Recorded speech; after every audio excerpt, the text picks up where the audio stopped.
Chapter 41.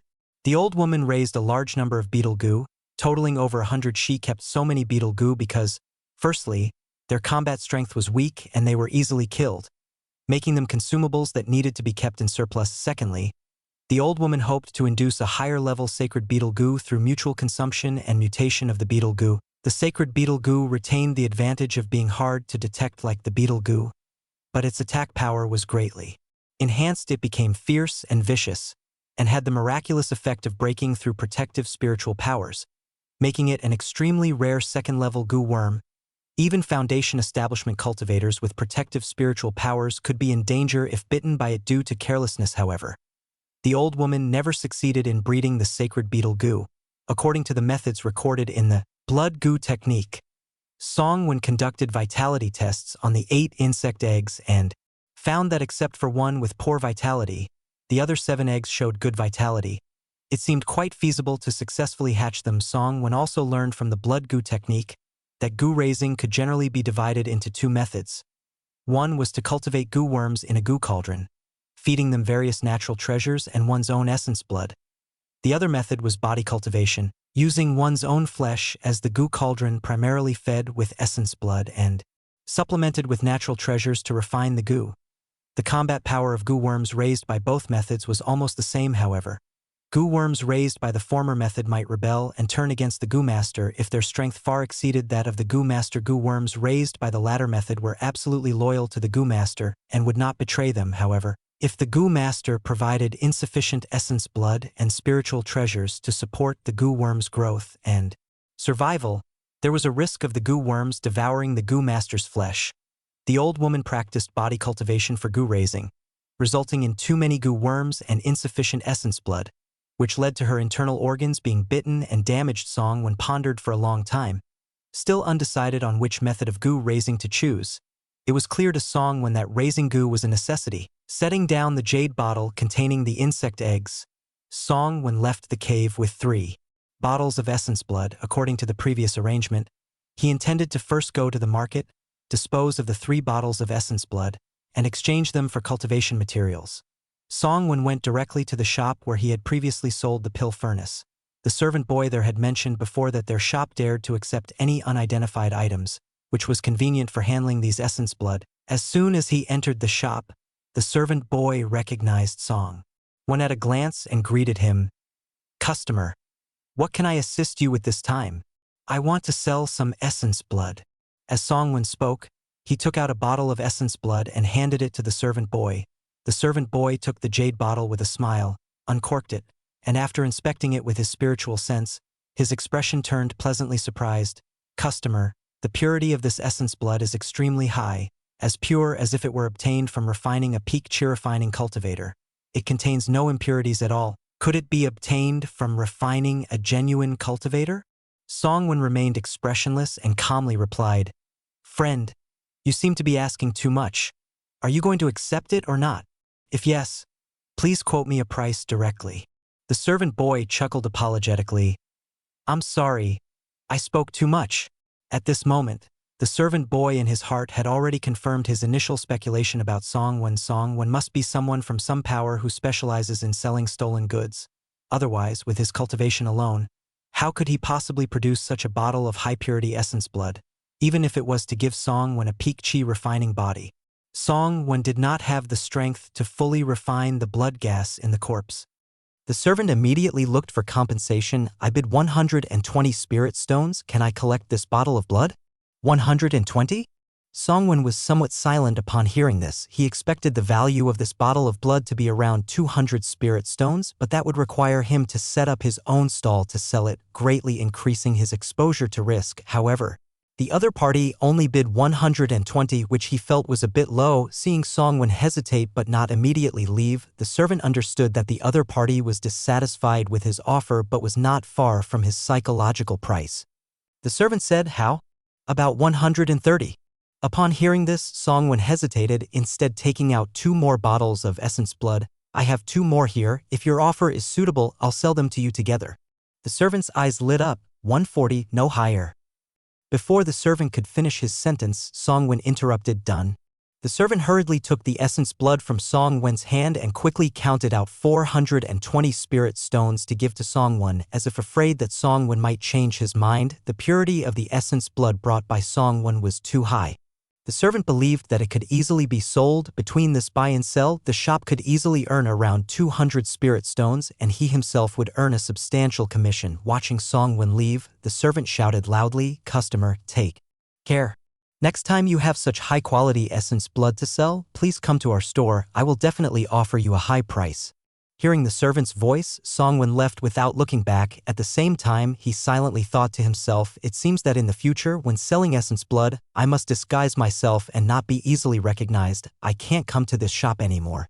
With a large amount of spirit stones in hand, Song Wen went straight to a shop selling pills. He did not buy the corpse blood pills he used to take, but instead bought chi-gathering pills popular among righteous path cultivators. Chi-gathering pills provide a large amount of spiritual energy to cultivators, promoting their cultivation. However, they do not contain the blood energy and corpse aura necessary for corpse demon sect cultivators. However, Song Wen already had enough blood energy and even purchased corpse chi, so he no longer needed to take corpse blood pills. Chi-gathering pills were more suitable for his current situation. To avoid revealing his wealth, Song Wen spent 50 spirit stones to buy 20 chi-gathering pills, enough to fully cultivate for about 10 days. After leaving the pill shop, Song Wen bought a second-hand goo cauldron at a roadside stall. This goo cauldron was not a refined product and did not even reach the level of a lower-grade artifact. Moreover, it was second hand, so Song Wen only spent a dozen or so spirit stones on it. Song Wen planned to use this cauldron to hatch the beetle eggs first. As for how to cultivate the beetles in the future, Song Wen hadn't figured that out yet. Since this cauldron was not a refined product, it did not have much effect on the growth of the beetles. However, for Song Wen, who only wanted to hatch the beetles first, it was enough. As Song Wen walked through the market, he suddenly saw a familiar figure. Hey, isn't this junior sister Chin? End of the chapter. Chapter 42. At the stall, a fair-faced, plainly dressed woman looked up, her expression uncertain. Are you Senior Ji-in? This woman's name was Chin Yi, the only female among the 4 mortals who entered the sect at the same time as Song Wen. Initially, she and 3 other men chose to become spirit planters, which posed less risk. To Song Wen's surprise, in just over 2 months, Chin Yi was already setting up a stall in the market. It was worth noting that setting up a stall here required paying 5 spirit stones daily. In other words, one needed to earn at least 5 spirit stones a day to avoid operating at a loss. The monthly salary for a spirit planter was only 10 spirit stones. Chin Yi's courage to set up a stall in the market impressed Song Wen to some extent. As Song Wen focused on her stall, he noticed that she was selling various spirit herbs.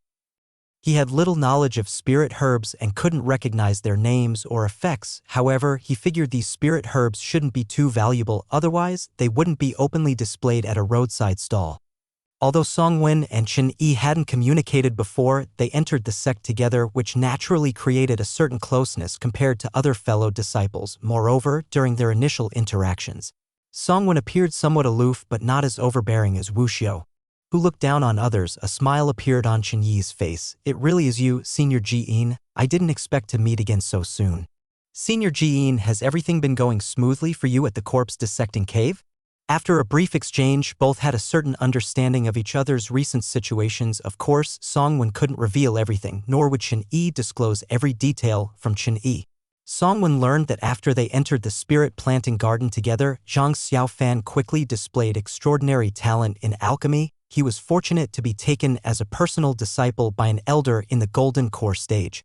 Originally an average disciple, Zhang Xiaofan transformed and became the direct disciple of an elder in the corpse demon sect's alchemy hall, dramatically altering his status. One person's success uplifted all around him.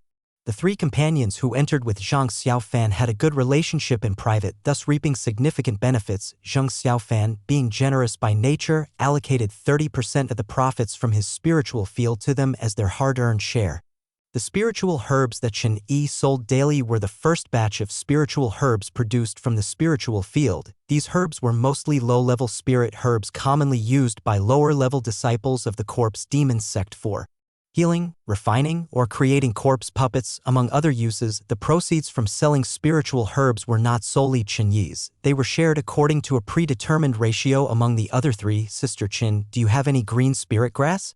Green spirit grass was a commonly used auxiliary herb in refining low-level pills and a staple material for crafting corpse puppets. Naturally, I have green spirit grass. There are exactly 2 on my stall. I'll give them to Senior Ji-in. She picked up 2 plants of green spirit grass from her stall and handed them to Songwon. The quality of these 2 green spirit grass plants was excellent, vividly green as if they could still continue to grow if planted again.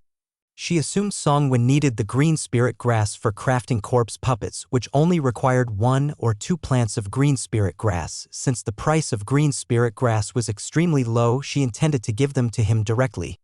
Facing Chen Yi's kindness, Songwon did not accept. Firstly, just 2 plants of green spirit grass are completely insufficient. The appetite of the beetle larvae is enormous, especially during their growth period. They require a large amount of food to grow.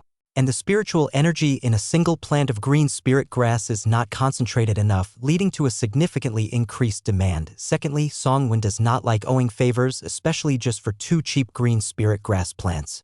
Thank you for your offer, Senior Sister Chen, but I need a larger quantity. I'll buy them for 120 spirit stones, said Songwon. Oh? Senior brother Ji-in wants to buy how much green spirit grass?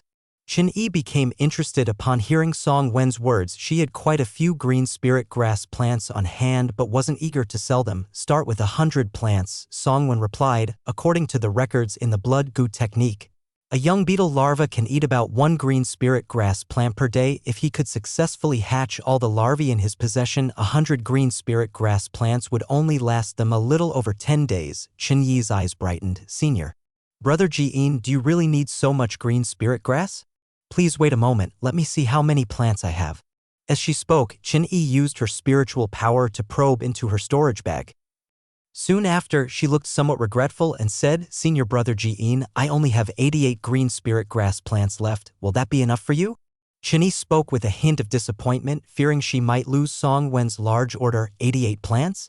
That'll do, nodded Song Wen. Chen Yi quickly took out a large jade box from her storage bag where she had stored all her green spirit grass. It's a total of 11 spirit stones. Senior brother Ji-in, just give me 10 spirit stones, Chen Yi said. The usual price for green spirit grass was 8 plants for 1 spirit stone. Chen Yi's green spirit grass was of excellent quality and she was selling it at this price, which was considered quite favorable. Song Wen took the jade box and handed over 10 spirit stones to Chen Yi. Senior brother Ji-in, why do you need so much green spirit grass? Chen Yi asked curiously. Seeing Song Wen's puzzled look, she hurriedly added, Senior brother Ji-in, please don't misunderstand. I'm not prying into your privacy. If senior brother has a long-term need for green spirit grass, I can supply you. I'm not entirely sure myself, Song Wen replied. If I need more in the future, I'll definitely come to Senior Sister Chen first. Please give me a communication jade slip. Chen Yi smiled and said, sure. Afterward, they exchanged communication jade slips. Song Wen wanted Chen Yi's communication jade slip not just to buy green spirit grass. Chen Yi usually worked in the spiritual medicine garden and had access to various herbs. Moreover, she had a direct disciple of the alchemy hall behind her. Rather than just making a purchase, it provided another channel for seeking rare spiritual and medicinal herbs in the future. After bidding farewell to Chen Yi, Song Wen went straight back to his cave residence. He took out the goo cauldron and placed all 8 beetle eggs inside, then took out a spirit stone, crushed it, and sprinkled the powder inside. The spiritual energy slowly released from the powdered spirit stone would enhance the concentration of spiritual energy in the cauldron, aiding in the hatching of the beetle eggs. Afterward, Song Wen began cultivating with the purchased chi-gathering pills. To his surprise, combining the chi-gathering pills with the corpse aura and the inexhaustible essence blood in his body allowed him to cultivate much faster than when he used to consume corpse blood pills. The price of these chi-gathering pills was quite high. If Song Wen hadn't been able to exchange blood for spirit stones stolen from the corpse cave, relying solely on his monthly salary, he would never have been able to afford them. End of the chapter. Chapter 43. 2 days later, the first insect egg successfully hatched. The beetle goo larvae resembled tiny maggots, milky white, wriggling in the goo cauldron. Song Wen threw in a stalk of chi ling grass, and the larvae, as if smelling the food, crawled onto the leaves of the chi ling grass and began to nibble on it. 3 days later, all 7 of the active insect eggs hatched, except for the 1 inactive egg, which remained unchanged. Song Wen considered abandoning it, but as its activity gradually increased, he decided to observe it for a few more days. These larvae clung to the Qingling grass daily, continuously feeding as if they could never get enough. Oddly, despite their constant eating, the larvae did not grow in size. And it was unclear where the consumed Qingling grass went. Another 2 days passed. On this day, Songwen returned from the demonic cave and discovered that the last insect egg had also hatched. The newly hatched larva differed slightly from the others. It had a small black spot on its milky white back, making it particularly noticeable. What's with this larva? Could it be a mutation? Songwen observed it for a long time but couldn't discern any special characteristics. There weren't many records about larvae in the blood goo technique, so Songwen ultimately couldn't figure it out. However, after prolonged observation, Songwen noticed that although this larva had just hatched, its feeding speed was not slower than the other larvae that had hatched days earlier. Each larva consumed a Qingling grass daily, meaning 8 larvae required 8 Qingling grasses per day, costing a spirit stone. This amount could buy 2.5 Qi gathering pills, enough for a day's cultivation for Songwen, if not for the blood goo technique. Recording that the larvae stage of beetle goo only lasted about 20 days and that the beetle goo's food consumption decreased upon maturing, Songwen would have doubted the value of raising these goo insects with low offensive capabilities. Half a month later, the larvae began to spin silk and cocoon themselves, indicating their transition to adult beetles. Songwen dripped essence blood onto each cocoon and, according to the blood goo technique, cast spells onto the cocoons. As the spells were cast, the originally milky white cocoons gradually developed pitch-black patterns, appearing mysterious and somewhat eerie. This was the optimal time to refine the beetle goo. At the moment they emerged from the cocoon, the goo insects would come under Songwen's control. In contrast, goo insects raised within one's body, from larvae to cocooning and emerging, didn't require these steps, as they innately recognized their host as the mother goo, obeying its commands. However, the larva with the black spot showed no signs of cocooning. Its aura was already 10 times stronger than the other goo insects, and its food consumption had increased, nearly requiring 3 Qingling grasses daily. This prompted Songwen to make another trip to purchase more Qingling grass. This made Songwen hold special expectations for this unique larva. Perhaps he had a chance to raise the sacred beetle goo that the old woman never managed to cultivate. Another 7 days passed. The cocoons began to hatch, and one by one, gray beetles emerged, each smaller than half a grain of rice. The beetle goo flew out of the goo cauldron, circling around Songwen's body. Songwen could feel a sense of goodwill and closeness emanating from them. Looking at these flying beetles, Songwen found it hard to believe that these tiny insects, easily overlooked by anyone, were actually goo worms that struck fear into people's hearts. All of these beetles had the strength of the first level of Qi refining.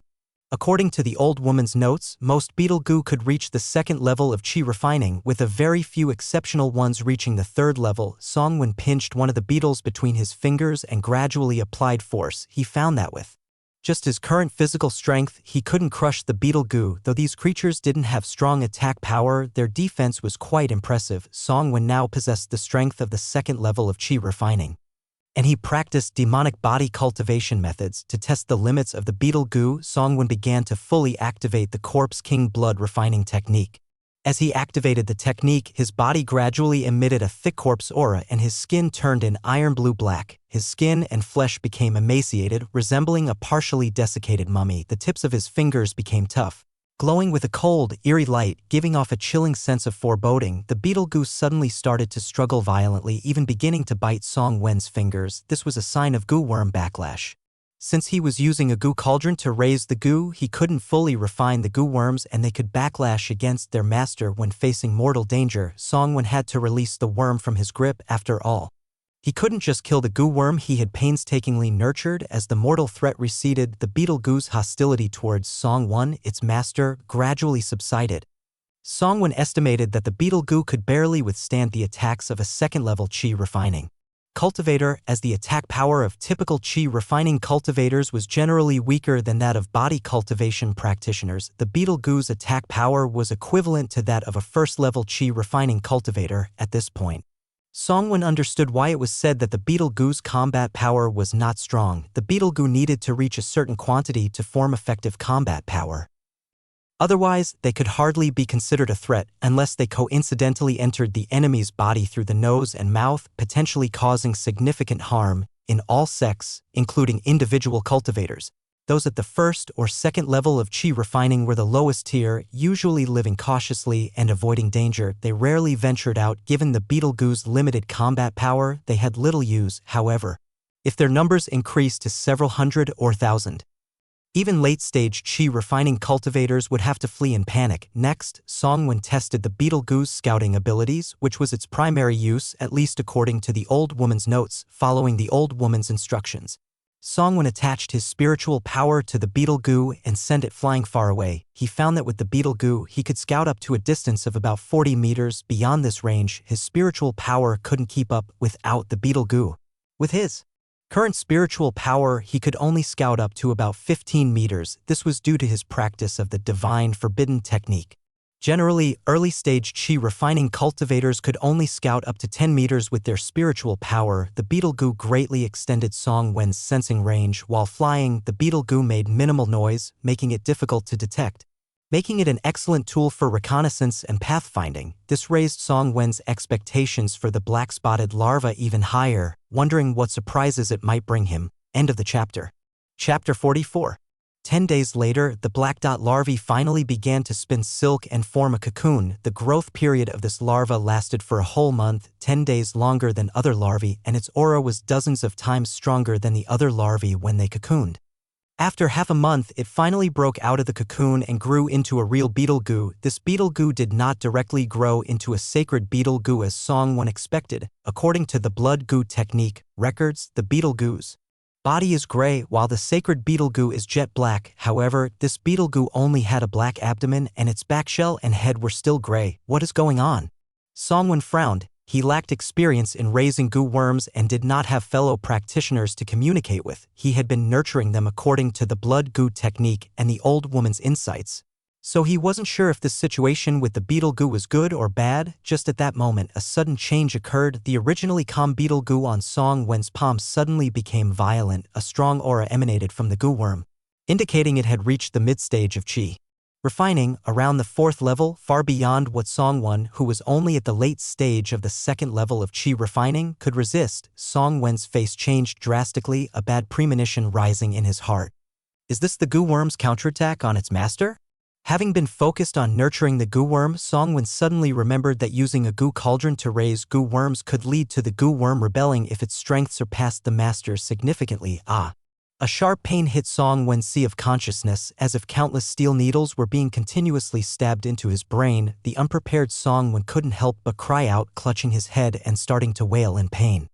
The speed of the goo worm's counterattack was so fast that Songwen had almost no time to think or respond. In this critical moment, Songwen did not lose his composure. According to the blood goo technique, he had only 2 ways to handle the situation.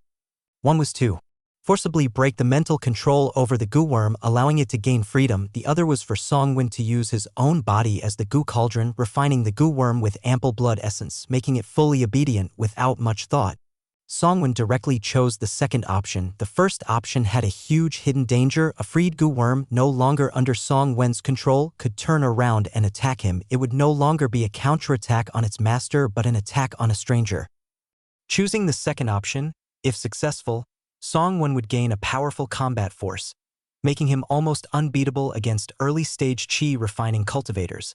Having practiced the divine restriction technique, Songwen's mental power was already stronger than most early-stage chi refining cultivators, comparable to the peak of the 3rd level of chi refining. Relying on his strong mental power, Songwen suppressed the intense pain in his brain and opened his mouth to swallow the goo worm. The beetle goo, now in his stomach, did not stay quiet.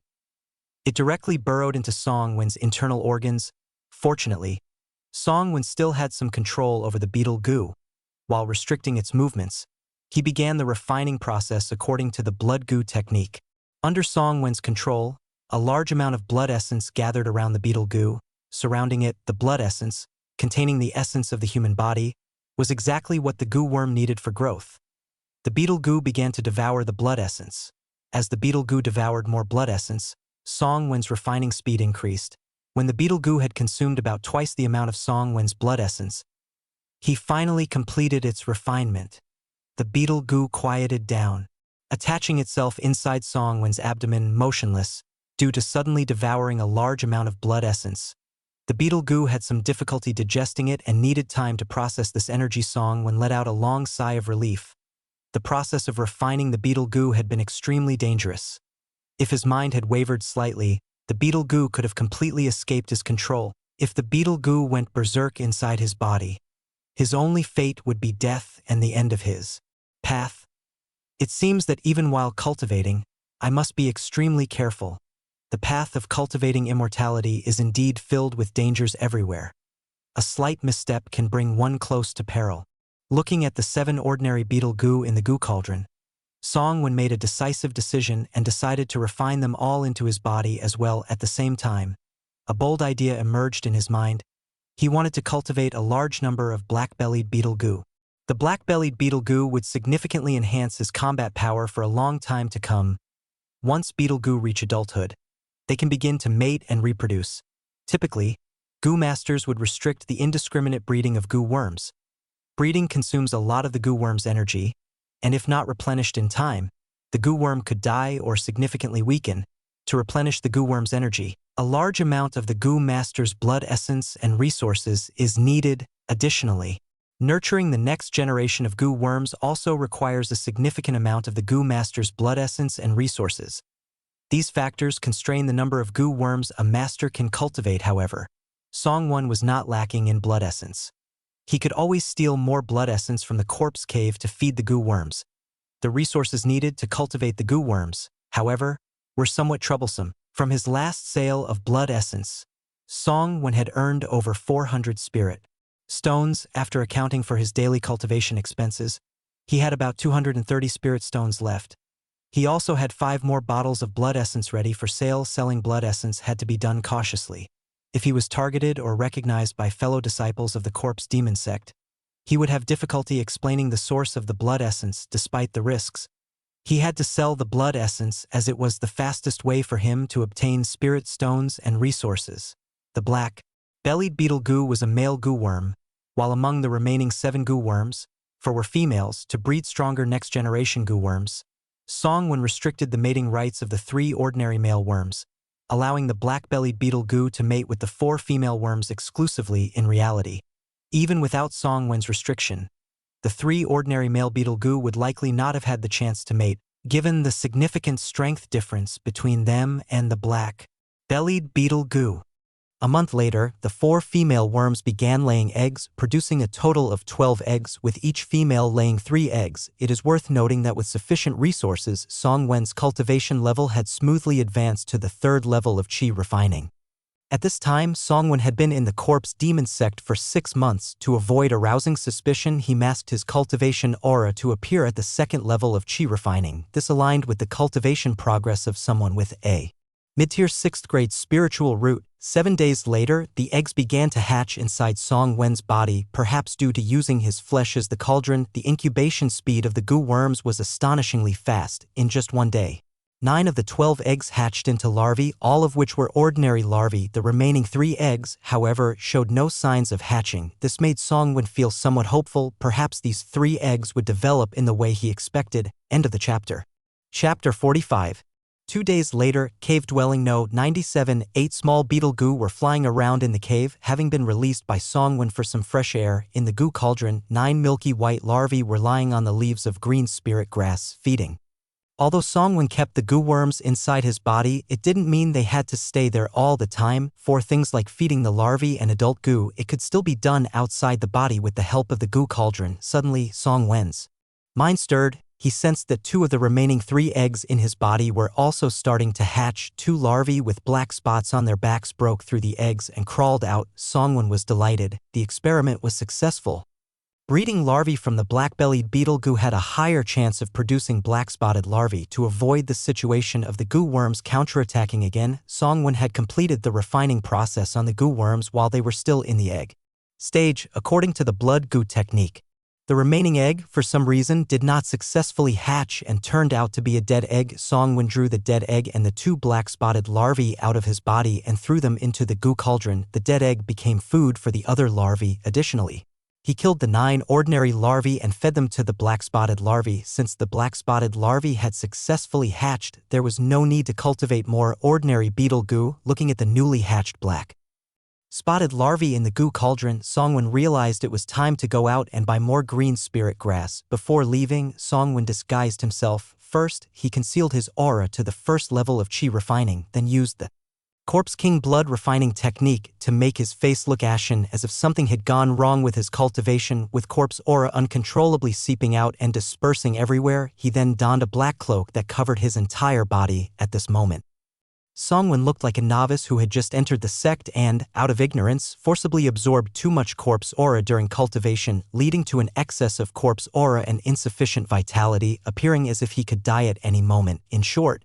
he looked like someone in dire straits, seemingly on the brink of madness and ready to lash out in revenge against the world. After leaving his dwelling, Songwon headed straight to the marketplace. First, he sold the 8 bottles of blood essence he had accumulated in 4 different shops, earning 1,100 spirit stones. Such a large amount of spirit stones was undoubtedly a huge fortune for someone at Songwon's current cultivation level. Next, he bought the spiritual herbs needed for the beetle goo and the resources for his own cultivation. He did not choose to buy green spirit grass from Chen-Yi again. Buying large quantities of green spirit grass from the same person might arouse suspicion, even if Chen-Yi had no ill intentions. Toward Songwon, he dared not be careless. In the perilous world of immortal cultivation, Songwon now only trusted himself. One must always be vigilant. He found a large spiritual herb shop and purchased a batch of green spirit grass and purple moon orchid. Purple moon orchid is the food for adult goo, and prolonged consumption in large quantities helps to enhance the strength of beetle goo. Due to the different types of goo worms, their preferences for food vary. Some goo worms rely on devouring various minerals to enhance their strength, some consume human corpses, others prefer the corpses of demonic beasts, and some like various impure energies. Among goo worms, the consumption of spiritual herbs like purple moon orchid is relatively rare for beetle goo compared to the disgusting and nauseating foods of other goo worms. Beetle goo's diet can be considered a breath of fresh air in the goo worm world. Purple moon orchid is a second-grade medium-quality spiritual herb, not very expensive, worth about 1 spirit stone for 2 or 3 flowers. After feeding on purple moon orchid for over a month, Songwon discovered that the strength of the 7 ordinary beetle goo had somewhat increased, while the cultivation of the black-bellied beetle goo remained stagnant. Moreover, each ordinary beetle goo could sustain itself for a day with just 1 purple moon orchid, highlighting its cost-effectiveness. In contrast, the black-bellied beetle goo needed to consume at least 4 purple moon orchids daily. It almost consumed 2 spirit stones per day, surpassing the resources Songwon used for cultivation. Yet, despite the consumption, the cultivation of the black-bellied beetle goo showed no signs of improvement, causing Songwon to suspect that purple moon orchid might not be the most suitable food for them. According to the blood goo technique, purple moon orchid is only the food for ordinary beetle goo adults, and there is no mention of the best food for the intermediate black-bellied beetle goo between beetle goo and sacred beetle goo. The best food for sacred beetle goo is a type of ore called bright silver stone, a second grade ore. Songwon learned that a thumb-sized piece of bright silver stone cost about 50 spirit stones, making it extremely expensive. After all, sacred beetle goo are second-grade goo insects comparable to the foundation establishment stage, so their food requirements are naturally higher. Originally, Songwon wanted to save some resources and test the effect of purple moon orchid on the black-bellied beetle goo. Now, it seemed he had no choice but to purchase bright silver stone. After purchasing bright silver stone, corpse chi, as well as chi gathering pills and fasting pills, Songwon entered a cultivator's gambling establishment to prevent cultivators from cheating with powerful mental energy. The gambling establishment had various restrictions on spiritual energy, even arrays that targeted the spiritual consciousness of foundation establishment stage cultivators. Passing through the hall of the gambling establishment, Songwon went straight to the backyard latrine. If a chi refining stage cultivator did not continuously consume fasting pills, they still needed to eat. Therefore, the existence of latrines in the cultivation world was not surprising. Inside the latrine, Songwon changed his appearance. First, he removed his disguise. Then, based on a disguise art he had picked up from a stall, he quickly disguised himself as a burly man with a beard before leaving the gambling establishment. In the cultivation world, identifying someone relied not only on appearance and physique but also on the aura emitted by cultivators. Appearance and physique could be moderately altered by controlling spiritual power, however, aura could not be changed, the common concealment art. in the cultivation world could only alter the strength of one's aura but not its characteristics. This meant that secretive arts like disguise art were not popular in the cultivation world, but for Songwon, changing the strength of his aura was the easiest. After wandering around the establishment for a few rounds, Songwon made sure he wasn't being followed before heading back to his dwelling. His strength was weak, yet he possessed a large amount of spirit stones, forcing Songwon to be extremely cautious. With the bright silver stone, the growth of the black-bellied beetle goo improved significantly. However, bright silver stone seemed slightly higher tier for the black-bellied beetle goo, making it somewhat difficult to digest each time.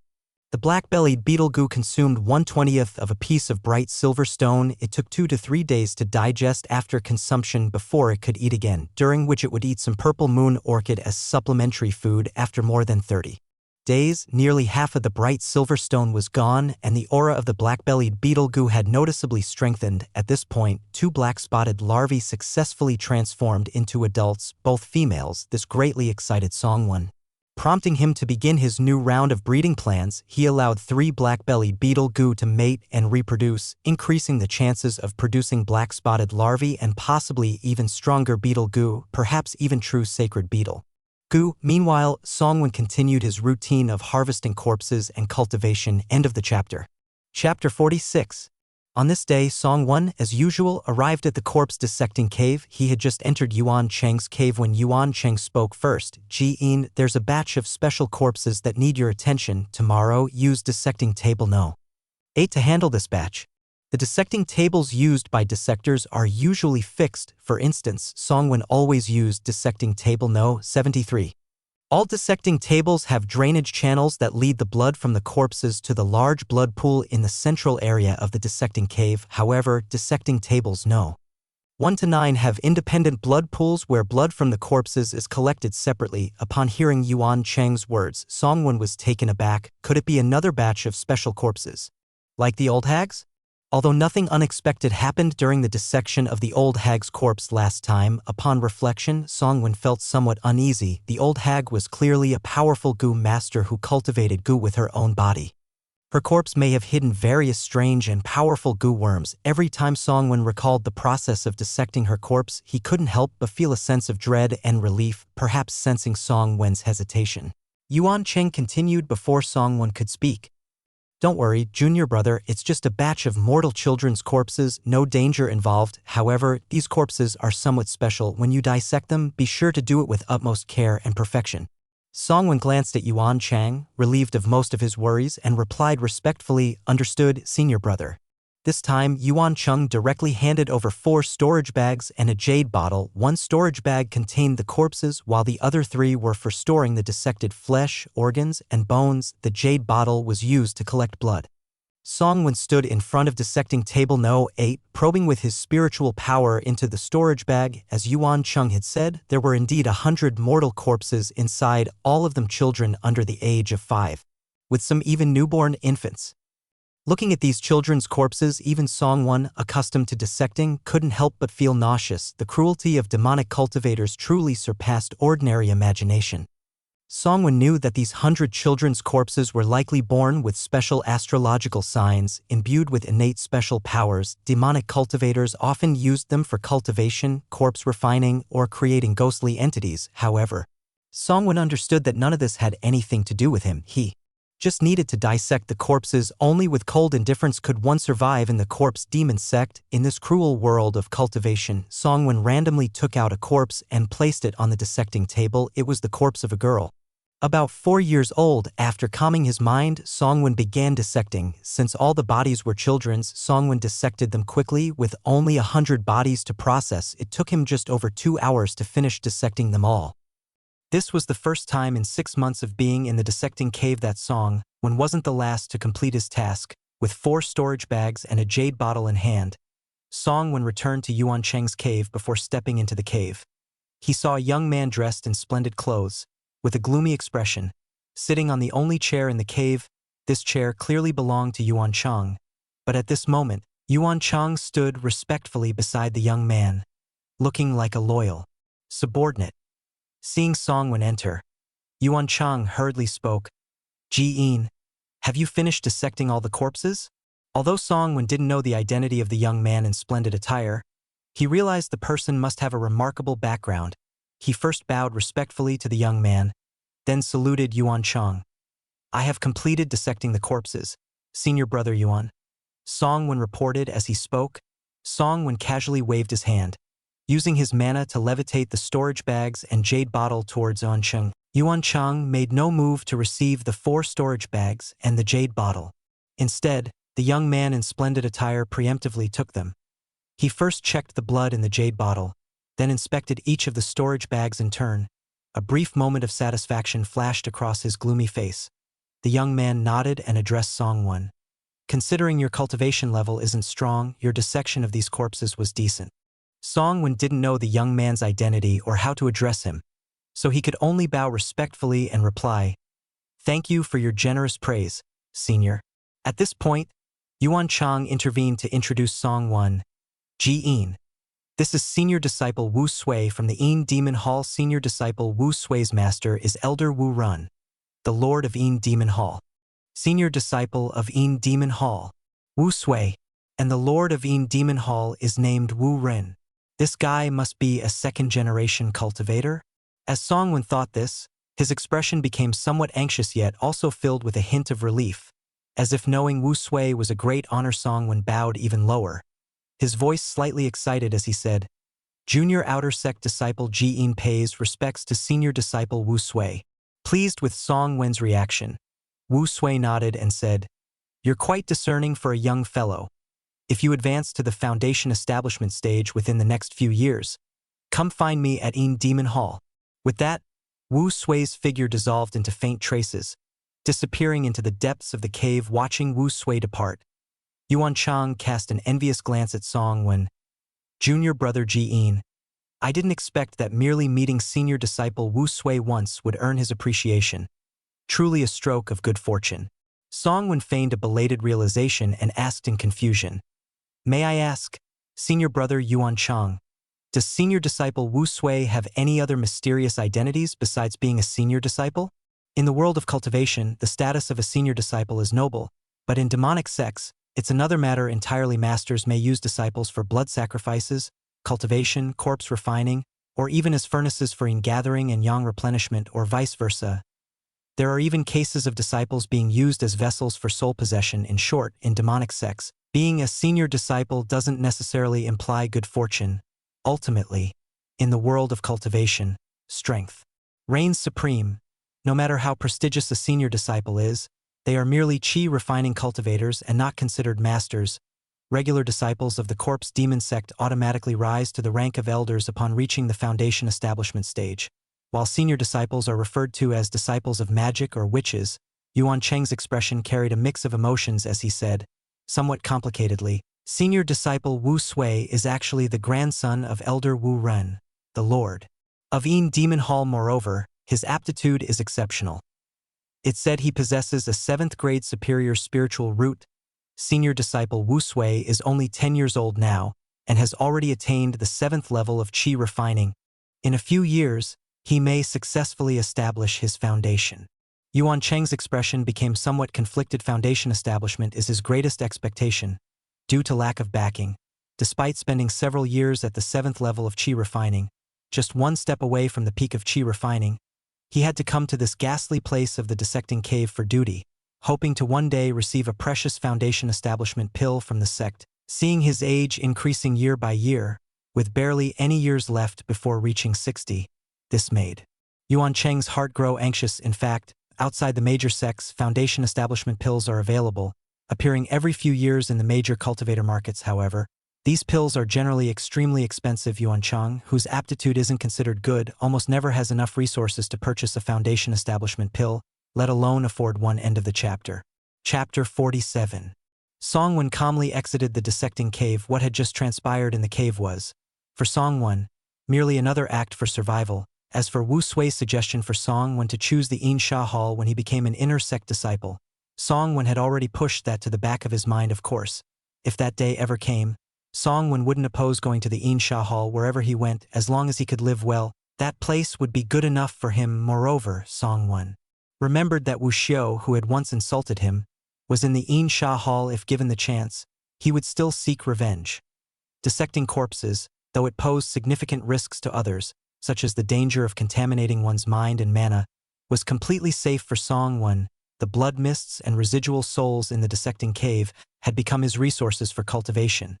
Originally, the other corpse dissectors and Yuan Chang believed that with Song Wen's cultivation at the early Qi refining stage, it would take at most 1 or 2 months, or at most a few months, for Song Wen to be corrupted by the tainted Qi and turn into a demon. They were greatly surprised to find that Song Wen was doing just fine, his cultivation steadily increasing, and unknowingly, he had already broken through to the 3rd layer of Qi refining. Today marked exactly 11 months since Song Wen entered the dissecting cave, also marking the end of his 1-year term with the corpse demon sect. Having just received his monthly stipend, Song Wen collected the message from the Outer Affairs Hall. Outer sect disciples must complete an external mission every year. The message from the Outer Affairs Hall stated that today was the final day, and Song Wen had to go to the Outer Affairs Hall to take on a mission, or face severe punishment from the sect. Song Wen hurriedly left the dissecting cave and headed straight to the Outer Affairs Hall. There were not many people in the Outer Affairs Hall. Only a few outer sect disciples there to receive their missions. Song Wen handed his disciple's token to an old man and said, "Junior disciple Ji-in greets the steward. I am here to receive my annual external mission." The old man's cultivation was not very strong, probably around the 7th or 8th layer of Qi refining, but he had significant backing within the sect. Otherwise, he wouldn't have secured the lucrative position of steward in the Outer Affairs Hall. The old man slightly lifted his eyelids, his gaze cold as he glanced at Song Wen. He looked down on Song Wen, who had no connections or resources in the sect. With no backing and no resources, there was nothing to squeeze out of him. But that was good. Those dangerous sect missions were perfect for people like him. If everyone had connections, those life-threatening sect missions would never get done. The old man started flipping through the mission record book in front of him, looking for a task for Song Wen. Song Wen, who was well aware of human nature, immediately noticed the disdain and contempt in the old man's eyes. He instantly had an idea and realized he should do something. With a flick of his hand, Song Wen subtly slipped the 10 spirit stones he had just received as his monthly stipend into the old man's hand. "Still warm, junior disciple has just entered the sect for a year. With low strength, I kindly asked the steward to find a low-risk mission for me."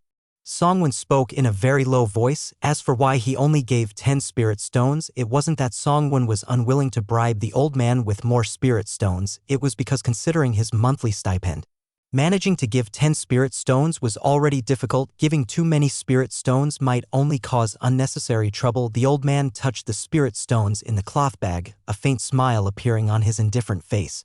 This young disciple in front of him seemed quite sensible. "The Alchemy Hall has a spirit herb inventory task that just suits you. The mission location is over 2,000 li northwest of the sect, in the poison miasma swamp." After the old man's introduction, Song Wen roughly understood the contents of the mission. The poison miasma swamp is filled with poisonous miasma that lingers year-round, extremely toxic and inherently dangerous, a place rarely visited by people. However, within the poison miasma swamp grows a precious spirit herb known as the rainbow herb. Despite its inherent toxicity, it is a crucial ingredient for refining profound Qi pills and foundation-building pills, making it incredibly valuable. Under the jurisdiction of the corpse demon sect, the poison miasma swamp has been developed as a spiritual field for the sect's benefit. The Yen family, an affiliated clan of the sect, is stationed there. To prevent the Yen family from embezzling the rainbow herb every 3 years, disciples are sent by the corpse demon sect to inventory the rainbow herb's yearly yield and corresponding quantities. Usually, 2 disciples are assigned, often led by one in the late Qi refining stage and accompanied by one in the early to mid-Qi refining stage. Due to the corpse demon sect's powerful influence and ruthless methods, the Yen family has never dared to embezzle sect resources, and the biennial inventory of spirit herbs has become a mere formality. TL note: biennial, taking place every other year. This mission can indeed be considered almost completely devoid of any danger. TL note: the hour of the rat. Zishur 11 p.m. to 1 a.m. 3 days from now, at the hour of the rat, go to the Alchemy Hall and find Eldershin. He will provide you with detailed information about the mission. At that time, you will also meet your senior brother who will accompany you on the mission. Remember to be punctual and not be late." The old man added. Song Wen clasped his fists. "Thank you, steward. I will be there on time." With the mission token in hand, Songwon left the Outer Affairs Hall. The mission was set to begin in 3 days, and he intended to use this time to prepare some life-saving measures, although the mission posed extremely low risks. In the dangerous world of cultivation, there was hardly any place that could be considered absolutely safe. Half a month ago, he had broken through a bottleneck that had hindered him for 2 full months, advancing to the 4th layer of chi refining.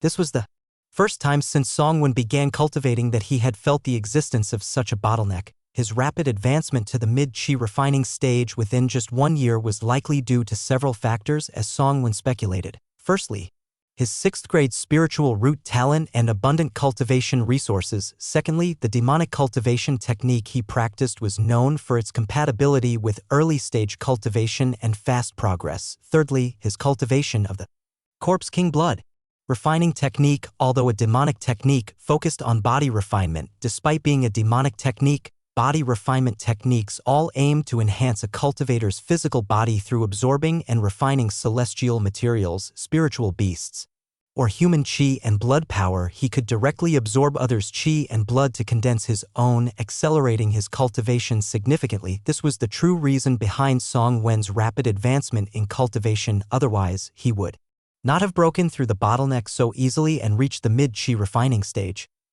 Back then, he had been stuck at the peak of the 3rd layer of chi refining for several years without any breakthrough opportunities. Currently, Songwon concealed his aura with extraordinary ability. Up to now, he had not encountered any cultivator who could detect his hidden cultivation level. However, Songwon was uncertain if higher-level cultivators could discern his concealed cultivation level. On his way back to his cave mansion, Songwon pondered his current offensive techniques and considered areas where he needed to improve. After long efforts, Songwon had successfully drawn fireball talismans and shield talismans due to his abundant cultivation resources. He had accumulated more than 50 fireball talismans and more than 20 shield talismans, all of which were still in his possession and had never been used. Although these 2 types of talismans were only 1st-grade inferior talismans, quantity could lead to quality. Songwon believed that dozens of fireball talismans thrown together could even force a late-stage chi refining cultivator to retreat. End of the chapter. Chapter 48. Songwon already had 21 black abdomen beetle goo. Among them, the initial 5 that were cultivated earlier had already reached close to the strength of the 5th layer of chi refining. In fact, if Songwon were to devote all his efforts, he could breed even more black abdomen beetle goo. However, due to the heavy resource consumption involved, Songwon had to limit their numbers. Just these 21 black abdomen beetle goo alone consumed nearly 20 spirit stones from Songwon daily, totaling 600 spirit stones per month. The amount of spirit stones consumed was quite a burden for Songwon. As for ordinary beetle goo, they no longer held any meaning for Songwon and had already been dealt with. Songwon also found that controlling multiple beetle goo simultaneously would drain his mental power. Thanks to his cultivation of the forbidden art, Songwon's current mental strength was roughly on par with that of a 7th layer chi refining cultivator.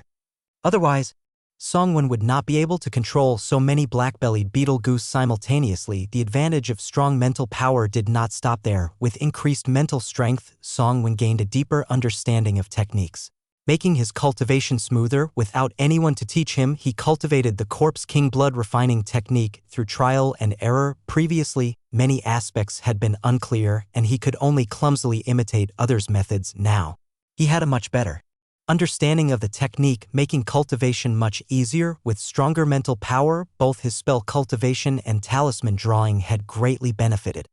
A normal 4th layer chi refining cultivator would take about 1 breath to cast a fireball spell, while Songwon only needed half a breath. The same applied to shield spells, where normal cultivators needed 2 breaths, but Songwon only needed 1. Songwon contemplated areas where he needed to strengthen himself. Firstly, his close combat ability was lacking. Relying on the Corpse King blood refining technique, he had forged a strong physical body and wielded a lower-grade artifact-level bone-cleansing knife adeptly by dissecting corpses every day. The only drawback was that he lacked real swordsmanship against enemies. However, mastering swordsmanship was not something that could be achieved overnight and could only be temporarily put on hold. Secondly, he relied on talismans and black-bellied beetle goo for long range Combat. Thirdly, he had flying escape art and blood escape art for fleeing and blood sacrifice art for desperate situations. Blood escape art and blood sacrifice art were techniques he had mastered early in the chi refining stage. As for flying escape art, which could only be cultivated in the mid-chi refining stage, Songwon once again demonstrated his high talent in techniques, grasping the basics in just 2 days. However, he still needed some time to be able to use flying escape art freely, which could be fatal in desperate situations. He also lacked defensive artifacts. Both shield spells and shield talismans were somewhat weak when faced with a life-or-death struggle. Upon entering his cave mansion, Songwon's eyes fell on a large red coffin. Inside the coffin lay a refined corpse puppet that had just been completed. 2 months ago, Songwon had paid a hefty price to purchase this complete body of a late chi refining stage corpse. When he first bought the corpse, Songwon was only at the 3rd layer of chi refining, too weak to support the smooth refinement of a corpse puppet. If he had forcefully refined it, he would likely have created an ordinary puppet. With little combat ability, only after breaking through to the 4th layer of chi refining did Songwon begin refining the corpse puppet. The runes and formations on the corpse puppet had already been inscribed, and all that remained was the nurturing with Yin and corpse chi. This large red coffin was no ordinary coffin. It contained several Yin-attributed spiritual materials mixed with human blood used to draw nourishing runes for the puppet.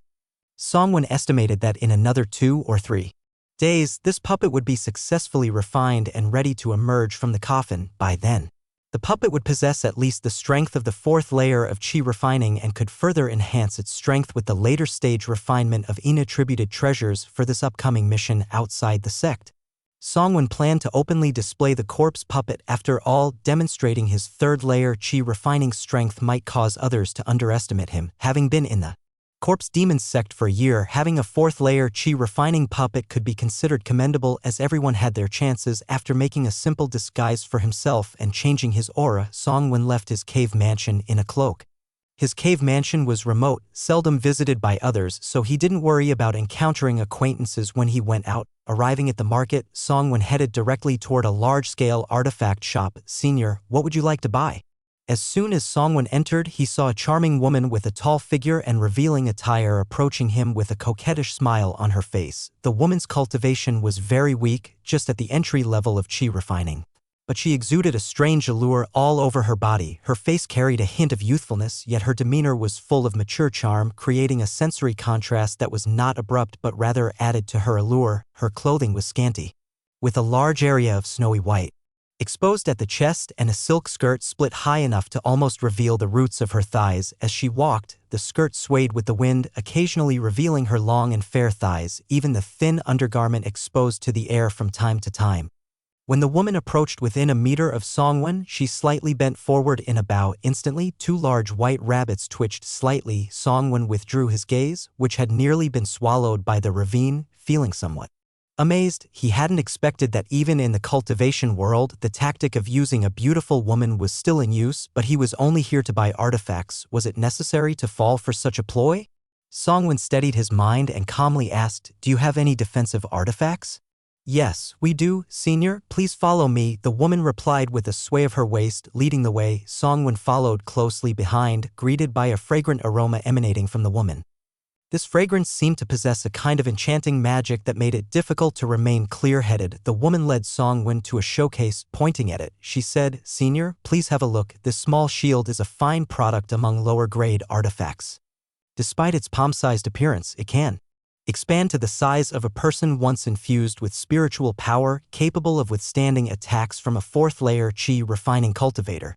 Also, take a look at this lower-grade robe. It can automatically adjust to fit the wearer's size. And this ghost flag, classified as a lower-grade artifact, can."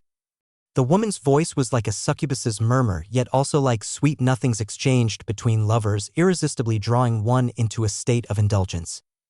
Thanks to his strong mental power, Songwon was not swayed by the woman's charm. However, he did discern some flaws in her words. He had displayed the cultivation of a 3rd layer chi refining, while she had just reached the entry level.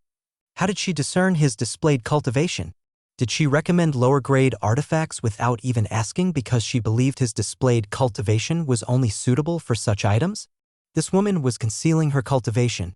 Songwen's wariness grew. He was certain he had never seen this woman before and there should be no connection between them in the cultivation world. He also had no enemies here, therefore her concealment of cultivation had nothing to do with him.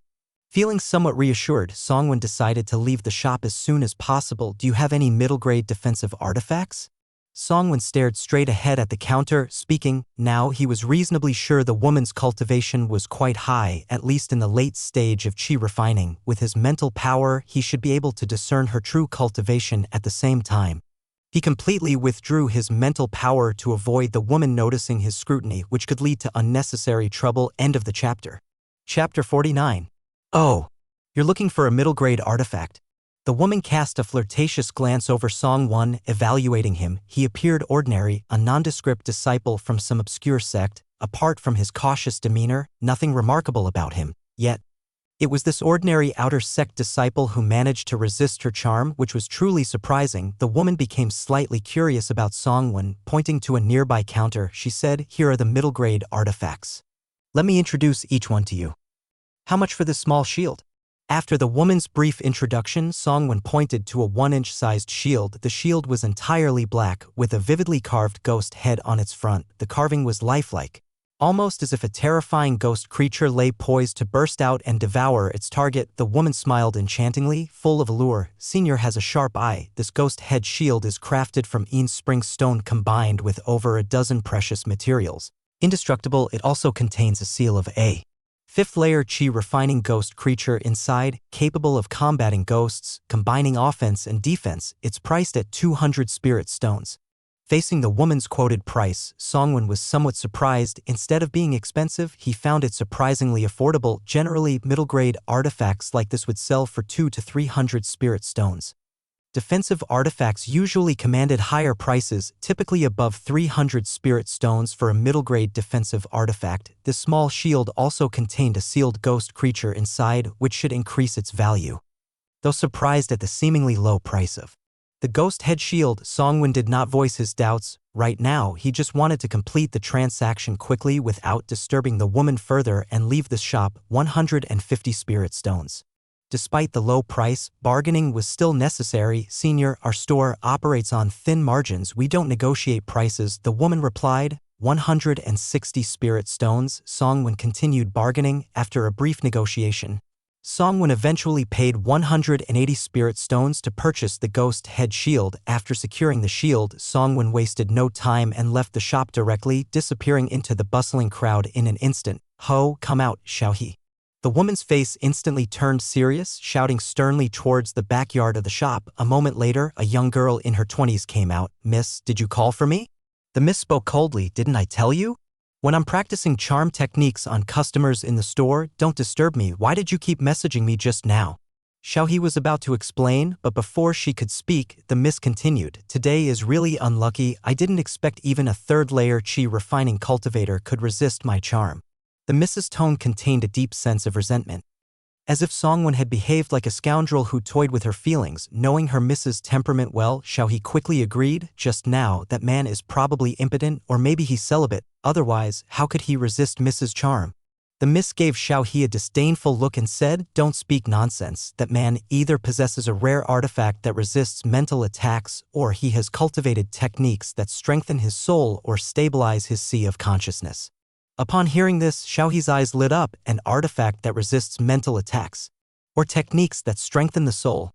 Both of these things were rare and precious in the cultivation world. Xiaohe made a throat-slitting gesture, lowering her voice. "Miss, should we?"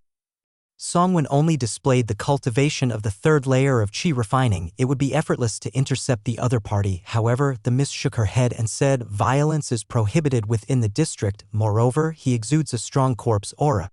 He should be a disciple of the corpse demon sect. Once he leaves the district, he'll likely be escorted back to his sect. We won't have a chance to act against him." After a brief silence, the miss seemed to recall something and said to Xiaohe, "By the way, you haven't explained why you kept messaging me multiple times just now."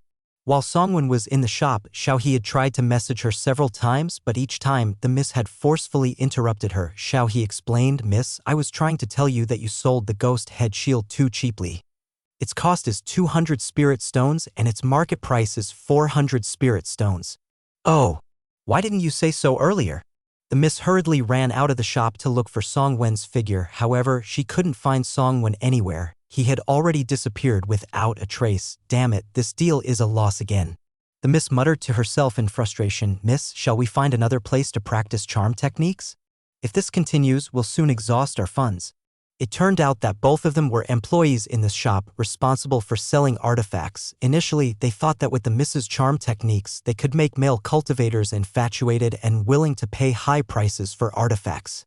It seemed like a win-win situation. However, it turned out that the Miss seemed to have a poor memory and kept mispricing the artifacts, always selling them at low prices. In just 3 days, they had already lost several hundred spirit stones. Where else can I practice charm techniques? The Miss asked. The red light district. The Miss frowned slightly, seemingly pondering. The red light district? But I'm not ready yet. Ah, Miss, women are bound to be suppressed by men sooner or later. What's the difference between being suppressed by one person or by thousands? Song Wen entered a cultivator's restaurant and removed his disguise in the back hall. After drinking 2 cups of spirit wine inside the restaurant, making sure no one was following him, he then left the restaurant. Next, Song Wen strolled around various stalls. Although most items on the street stalls were relatively inferior, occasionally some peculiar items could be found. Since he was out on a mission from his sect, he needed to be prepared with some means. After a round, Song Wen realized he was overthinking. While there were indeed rare items on the street stalls, the probability of him coincidentally encountering what he needed was too low. Senior Brother Su, do you have something extremely powerful here? Since he didn't find what he wanted at various stalls, Song Wen decided to ask directly when he saw a familiar stall owner. The Senior Brother Su was an outer sect disciple at the late stage of chi refining. He often mingled with wandering cultivators and had broad knowledge, far beyond what a disciple like Song Wen, who usually stayed within the sect, could compare to. Song Wen had bought corpse chi from him several times before, and gradually, they had developed a nodding acquaintance. Senior Brother Su glanced up at Song Wen, a hint of a smile on his face. Oh, it's Junior Brother Ji-in. When you say extremely powerful, are you referring to something that threatens cultivators at least up to the late stage of chi refining, or even the peak of chi refining? I'm looking for something that can threaten cultivators at least up to the late stage of chi refining, or even the peak of chi refining. Song Wen replied, I do have something that meets your requirements, Junior Brother, but… Senior Brother Su's words were somewhat ambiguous. After a moment of contemplation, he continued, why don't you take a look for yourself? End of the chapter. Chapter 50. When Senior Brother Su took out 2 yellow talismans, Song Wen's heart couldn't help but skip a few beats. The talisman characters depicted on these 2 talismans were unfamiliar to Song Wen, yet he could sense that these talismans carried a majestic aura, as if they could suppress any evil under heaven. After seeing these 2 talismans, Song Wen felt a slight discomfort in the flow of corpse aura within him, and he instinctively wanted to move away. What kind of talismans are these? Song Wen asked in astonishment. Senior Brother Su only revealed the 2 yellow talismans for a moment before putting them back into his storage bag, looking cautious as if these talismans shouldn't be seen within the corpse demon sect's territory. These are thunder talismans. First tier superior grade. Song Wen instantly paled, wondering why the other party was so cautious. Thunder talismans carried the majestic will of the heavens and had tremendous lethality against evil beings, equally effective against cultivators of demonic and evil paths. Among the orthodox cultivators, only a few could successfully cultivate Thunder Dao techniques, making them the most detested targets of demonic cultivators. Similarly, Thunder talismans were highly effective against demonic cultivators. Song Wen was intrigued. If he used these 2 first-tier superior talismans well, they could definitely threaten late chi refining stage cultivators. Seeing Song Wen's interest, Senior Brother Su continued, I obtained these 2 talismans years ago after killing an orthodox cultivator. While thunder talismans have great power and are effective against demonic cultivators, they have a fatal flaw. What flaw? They can only be activated using heavenly chi. In other words, we demonic cultivators can't use them because our cultivation methods inherently contain impure chi that prevents us from activating thunder talismans. Senior Brother Su sighed and continued, that's why these 2 talismans have been in my possession for so long, unsold and unused. Song Wen was a regular customer, and Senior Brother Su had no intention of tricking him. After all, once Song Wen bought the talismans, he could test them himself. Doesn't the Thunder Talisman require heavenly chi to activate? The longevity technique is an orthodox Taoist method, and the spiritual power cultivated through it inherently contains heavenly chi. Since joining the Corpse Demon sect and practicing the Corpse King blood refining technique, Songwon hadn't tried to cultivate the longevity technique. Logically, a person can only cultivate one major cultivation method unless their cultivation level rises significantly to allow switching to another method. Songwon was exceptional in this regard. Practicing both a demonic body refining technique and an orthodox chi refining technique simultaneously, Songwon himself didn't understand the reason behind this anomaly. He could only attribute it to his mysterious and unusual physical body. Although he hadn't practiced the longevity technique in the past year, thanks to the abundant spiritual energy within the Corpse Demon sect and his frequent use of spirit stones for cultivation, the power of the longevity technique had been slowly increasing, nearing the 3rd level of chi refining. It should be enough to activate the Thunder Talisman. Senior Brother Su, how much for these 2 talismans? Songwon asked, seeing that Songwon intended to buy the Thunder Talismans that were of little use to demonic cultivators. Senior Brother Su became more interested. How about 100 spirit stones for the 2 talismans? Too expensive, Songwon shook his head. After all, they can only be activated with heavenly chi, not very effective in the hands of us demonic cultivators. What about 80 spirit stones? They are 1st-tier superior grade talismans after all. Songwon said, still too expensive. I can offer at most 40 spirit stones. Besides, if they remain with Senior Brother, they are just 2 sheets of waste paper. It's better to sell them cheaply to me and get some spirit stones. After bargaining, Songwon bought the 2 talismans for 50 spirit stones. After the transaction was completed, Senior Brother Su asked softly, Junior Brother, are you going out to perform sect missions? Songwon's eyes narrowed, staring coldly at the other party. He didn't understand why the other party knew that he was about to go out on a mission. Perhaps noticing Songwon's unfriendly expression, Senior Brother Su explained, Junior Brother, there's no need to be nervous. The annual sect mission is something all disciples must complete. For someone like you who usually stays within the sect and suddenly buys life-saving items, it must be for an external sect mission. Songwon's expression softened slightly, but he still didn't understand why the topic of sect missions was brought up and what was being implied regarding sect missions. Does Senior Brother Su have some advice? Songwon asked. Senior Brother Su waved his hand and said, not really, each person's sect mission is different. How could I advise Junior Brother when I don't even know what your mission is? However, I have something here that you might be interested in. Senior Brother Su had also noticed that Songwon was extremely cautious about his life and rarely ventured outside the sect. Therefore, he intended to take this opportunity to sell something to Songwon. What is it? Show me. Venom. Fire burns the sky, fatal to mid-stage chi refining cultivators. Even cultivators at the 7th or 8th level of chi refining would suffer greatly if poisoned, their strength greatly diminished. Even if a cultivator at the 9th level of chi refining were poisoned, it would be as if they were being roasted in a blazing fire, making it extremely difficult to remove the toxin for a while. Songwon suddenly became interested. Senior Brother actually has such a thing. Are you willing to sell it to me? Senior Brother Su replied, as long as Junior Brother can afford it, why wouldn't I sell it? Besides, not long ago, I advanced to the 9th level of chi refining, so this poison doesn't affect me much anymore. Songwon said, congratulations on advancing your cultivation, foundation building is within reach.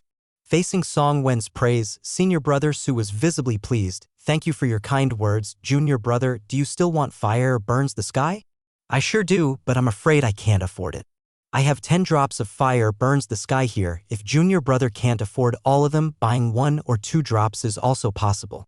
How do you want to sell it, Senior Brother Su? 1 drop of fire burns the sky for 20 spirit stones. Too expensive. Although this poison is strong, it only affects cultivators if it touches their skin. 20 spirit stones are enough to buy a 1st-tier superior grade talisman. Songwon bargained. After some negotiation, Songwon finally paid 120 spirit stones and bought all the fire burns the sky. This made Senior Brother Su look at Songwon with some admiration. He hadn't expected that this seemingly ordinary junior brother actually had quite a bit of wealth. However, this junior brother was truly afraid of death, to spend such a large amount of money on a poison that he might never use in the future. After receiving the jade bottle containing fire burns the sky and bidding farewell to Senior Brother Su, Songwon left. He circled around the booth area again but didn't find Chen Yi, so he bought 5 flight talismans, 6 haste talismans, and 10 thunder burst pellets. which posed no significant threat to mid-stage chi refining cultivators, then returned to his cave. Haste talismans were first-tier superior-grade talismans commonly used by chi refining cultivators to chase or flee, greatly increasing a cultivator's speed. After buying these items, Songwon had nearly spent most of his saved spirit stones in recent days. Songwon was somewhat satisfied with his gains in the market area today, but there was one thing he hadn't accomplished: finding Chen-Yi. His purpose in seeking Chen-Yi was to obtain some information about rainbow grass from her. For this sect mission, besides knowing the quantity and growth status of rainbow grass, he knew almost nothing about the mission, and since Chen-Yi was in the spirit grass garden, it should be relatively easy to obtain information about rainbow grass from her. Although Elder Shin would probably provide some information about rainbow grass in 3 days, it was always good to be prepared in advance. End of the chapter.